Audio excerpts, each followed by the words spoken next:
Hello दोस्तों, welcome to my YouTube channel the competition coaching centre.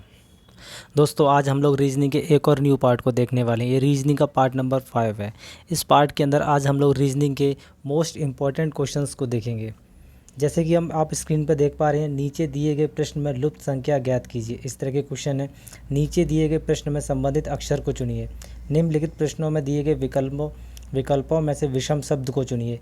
इस तरह के बहुत सारे क्वेश्चन इस वीडियो में आप लोग देखने वाले हैं, तो इस वीडियो के लास्ट तक आप हमारे साथ बने रहिए। तो चलिए शुरू करते हैं। हमारा पहला सवाल है, नीचे दिए गई श्रृंखला को पूरा करें। इस क्वेश्चन को आप लोग ध्यान से देखिए।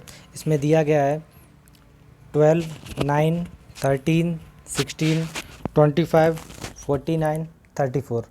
अब 34 के बाद क्या आएगा ये हम लोगों को पता करना है। ठीक है, देखते हैं 12 से 9 कैसे आया। अगर हम 12 से 3 माइनस कर दें तो 9 आता है, पर 9 से 13 प्लस 4, फिर 13 प्लस 6 हो रहा है, मतलब ये सीरीज़ इसमें काम नहीं कर रही है। फिर कैसे आया, फिर हम इसको देखते हैं कि अगर हम 2 + 1 करते हैं तो 3 होता है। 2 + 1, 2 + 1 = 3। और अगर हम 3 का स्क्वायर कर रहे हैं तो 9 मिल रहा है हमें, मतलब ये देख आगे चेक करते हैं। वही हम 1 + 3 करते हैं 4 होता है, 4 का स्क्वायर करेंगे 16 आ रहा है। इसी तरह अगर हम 2 + 5 = 7, 7 का स्क्वायर करते हैं 49 आ रहा है। सेम इसी तरह 3 + 4 करेंगे हम लोग तो 7 आएगा। 7 का स्क्वायर कितना होता है 49। तो हमारा राइट आंसर क्या होगा, सी होगा। चलिए नेक्स्ट क्वेश्चन की तरफ चलते हैं, जो है क्वेश्चन नंबर हमारा 2।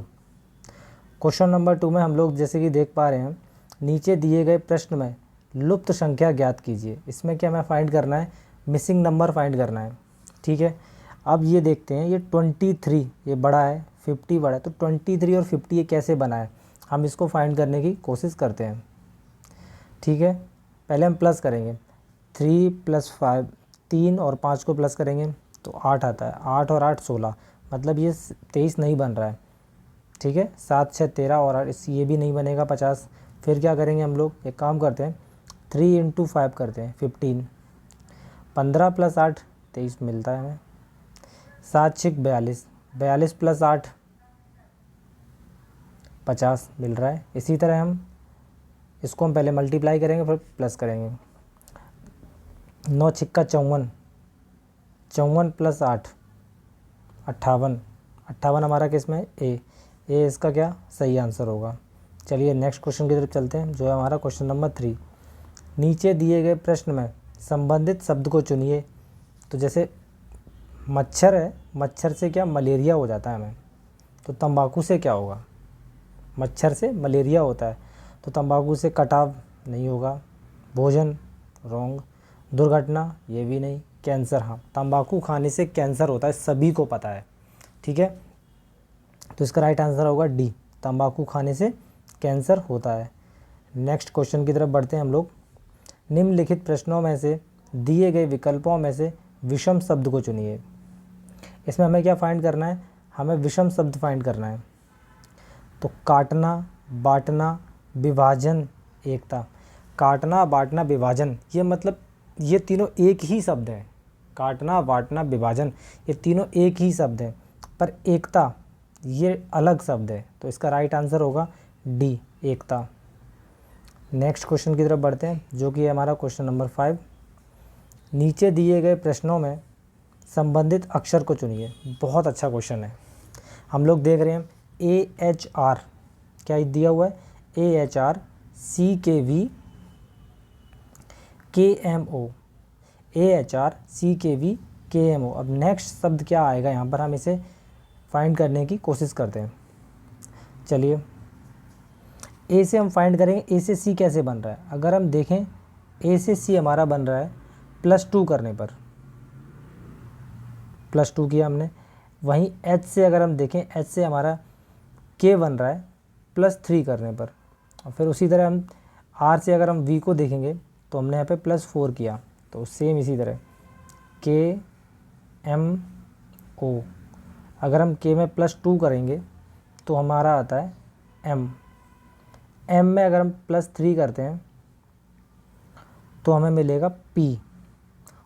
और वही ओ में अगर हम +4 करेंगे तो हमें मिलता है एस, MPS। ये MPS किस में, ए, तो हमारा इसका सही आंसर होगा ए।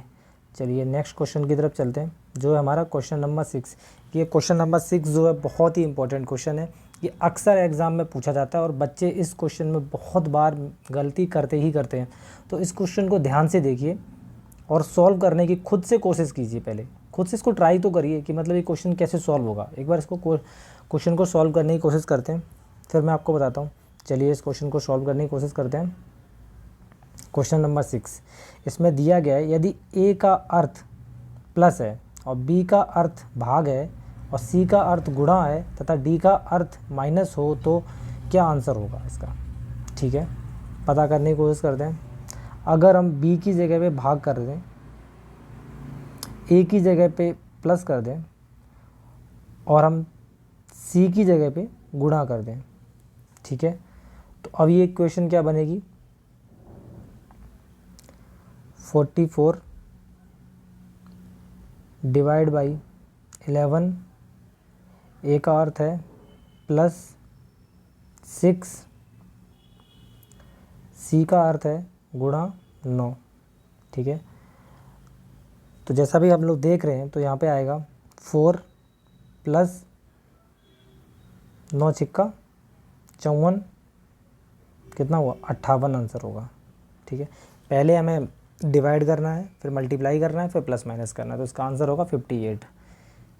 तो 58 जो है बी नंबर पर दिया गया है, तो इसका सही आंसर होगा बी। चलिए नेक्स्ट क्वेश्चन की तरफ बढ़ते हैं, जो है हमारा क्वेश्चन नंबर 7। एक विशिष्ट कोड में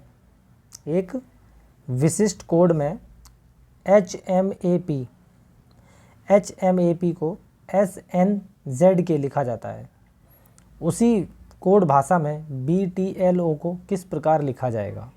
इस क्वेश्चन को आप सभी लोग ध्यान से देखिए, बहुत इंपॉर्टेंट क्वेश्चन है। अक्सर ऐसे क्वेश्चन एग्जाम्स में पूछे जाते हैं और बच्चे उस क्वेश्चंस को बिना पढ़े करने की कोशिश करते हैं और उसको गलत कर देते हैं। कुछ भी कारण रहता है पर उसको गलत कर देते हैं। ठीक है, हम देखेंगे H से हमारा S कैसे बन रहा है, H से हमारा जो है S कैसे बना है। तो जैसा कि आप सभी लोग देख रहे हैं, अगर हम ABCD को अगर हम टोटल Z तक लिखते हैं, फिर उसी ABCD को अगर हम उल्टे से लिखते हैं, नीचे से ABCD, Z से Z के नीचे A, Y के नीचे B, अगर हम इस तरह लिखेंगे तो H के नीचे S आता है, ठीक है, और M के नीचे N आता है, और A के नीचे Z आता है, और P के नीचे K आता है। ठीक है, मतलब ये उल्टा लिखा गया है। तो सेम इसी तरह हम लोग इसको अगर हम लिखें BTLO,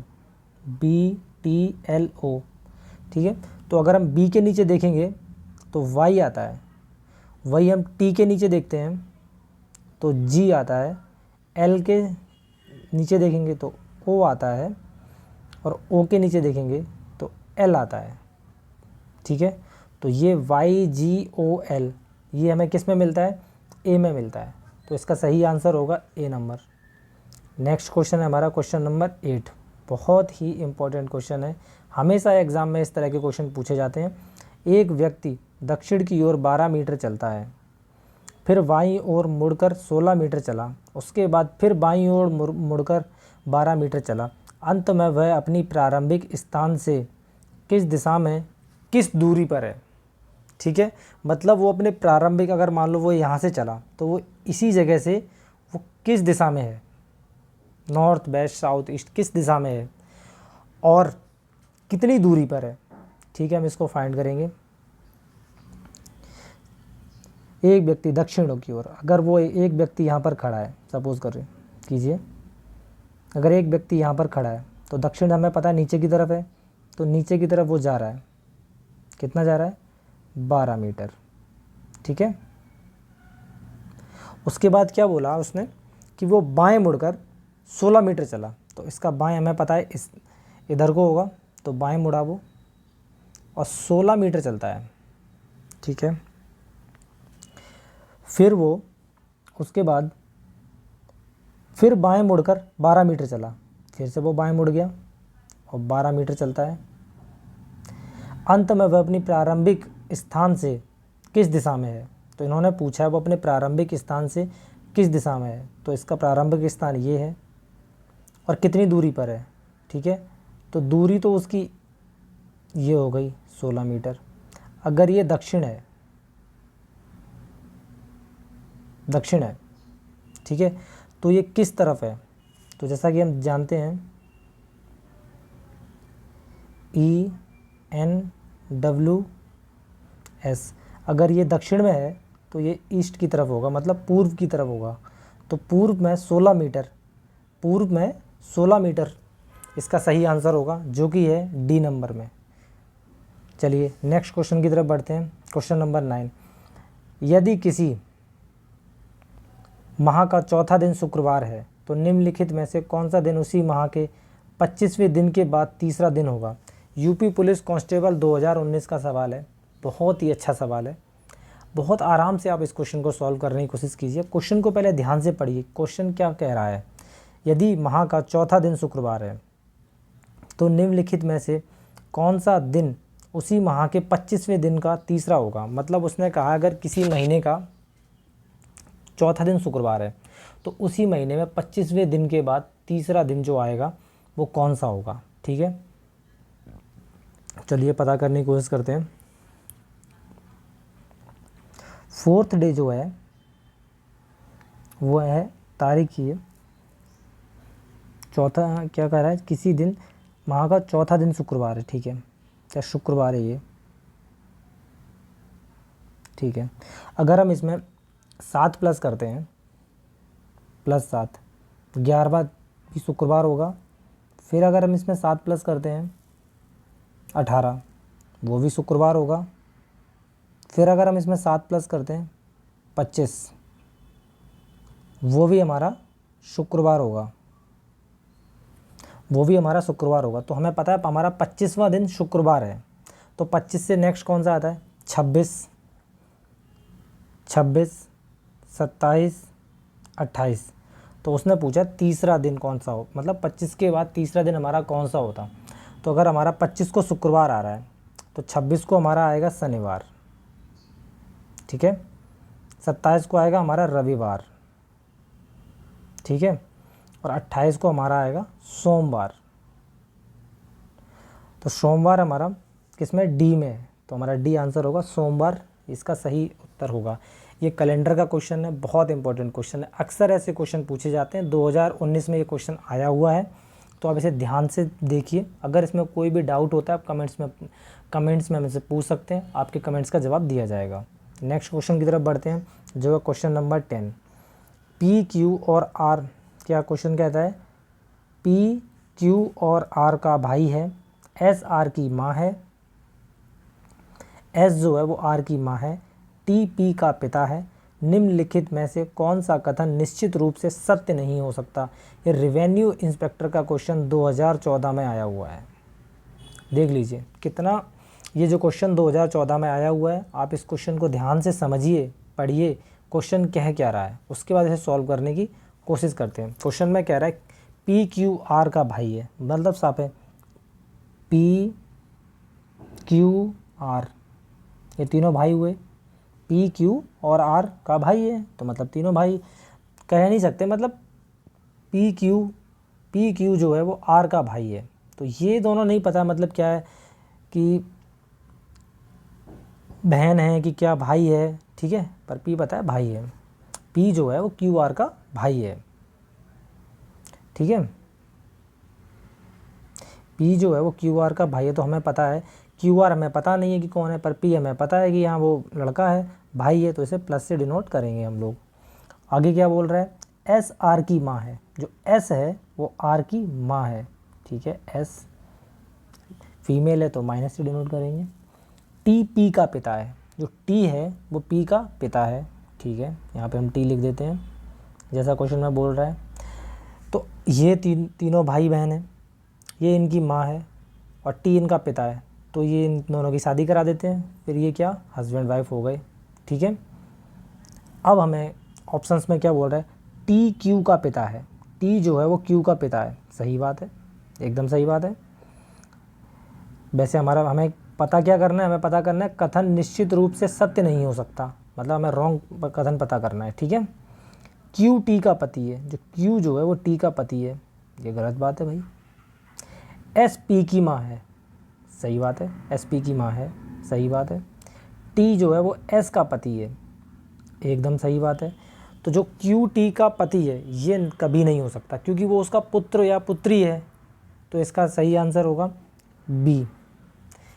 हमारा वीडियो दोस्तों यहीं पर समाप्त होता है। आपको कुछ भी डाउट होता है आप कमेंट कीजिए, आपको कमेंट का जवाब मिलेगा।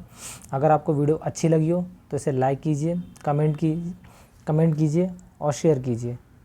जय हिंद दोस्तों।